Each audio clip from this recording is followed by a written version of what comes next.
For the first time in 3 weeks, the boys are back together for the final week of the regular season. I'm Zach Hanley. He's Andrew Banstra.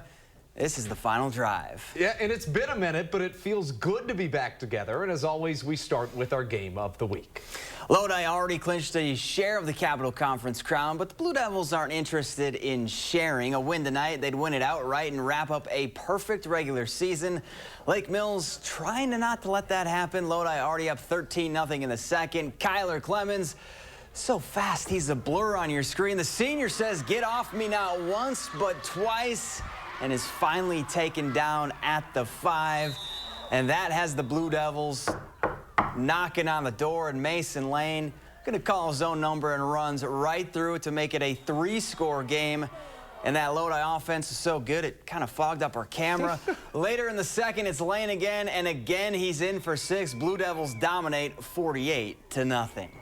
Verona secured a share of the Big 8 title last week, and a win over Madison West tonight would secure it outright for the championship. Meanwhile, a win for West would spell their first 3+ win season since 2019, and they'd have to do it in the pouring rain. First quarter, Verona leads 14-0.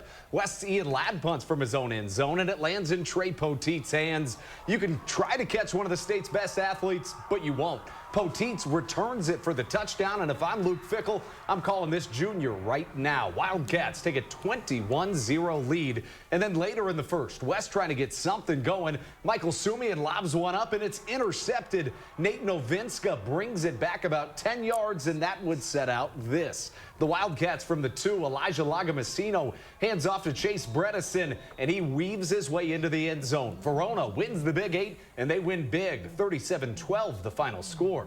Elsewhere in the Big 8, Madison Memorial closes out the regular season on a high note. They beat Janesville Craig 31-7.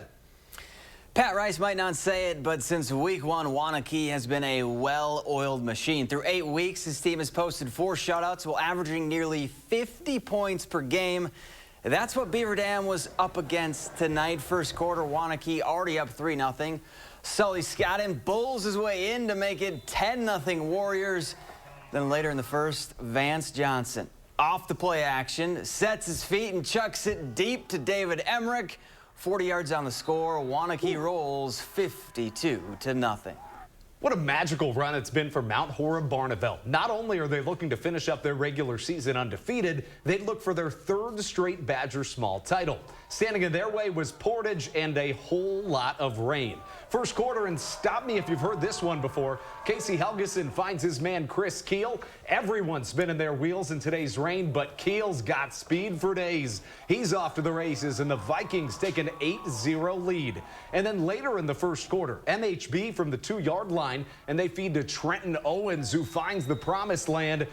Mount Horeb Barneveld takes a 16-0 lead. Second quarter, late in it, these Vikings will air it out, rain or shine, and they prove it here. Helgeson finds Landon Ellistad for the big gainer, which would set up this. Mount Horeb just trying to punch it in, hand it off to Trenton Owens, and no one is touching number 2.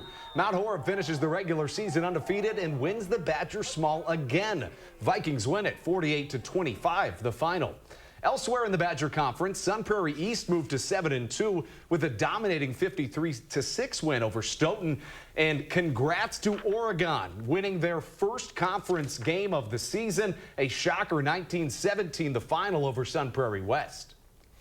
Platteville has won in just about every way possible this season. They've won close, low-score games, shootouts, and lately in dominating fashion. The Hillmen have posted back-to-back shutouts. Platteville's first ever game of the night at their brand-new football stadium. First quarter, Hillman with the ball and on the move. Tyler Sassy. Just throw up the deuces because that man is gone. 55 yards to the house. Platteville goes up 7-0. Now they'd get the ball back and turn a turnover into points. TJ Pink finds Seth Wilson, and he finds the end zone. Hillman go up 14-0, and it was more of the same in the second. Sassy, give him the ball and get out of the way. He runs in untouched for another tutty. Sweet Sassy Molassie, Platteville takes it 45-0. Down in the Swamp, Darlington wrapped up a perfect record in conference play with a 49-0 win over Fenimore, while Mineral Point topped Cuba City 14-7. And Columbus closed out the regular season with a big road win over New Glarus Monticello, while Lancaster took down Broadhead Judah in a battle of top teams from the SWC.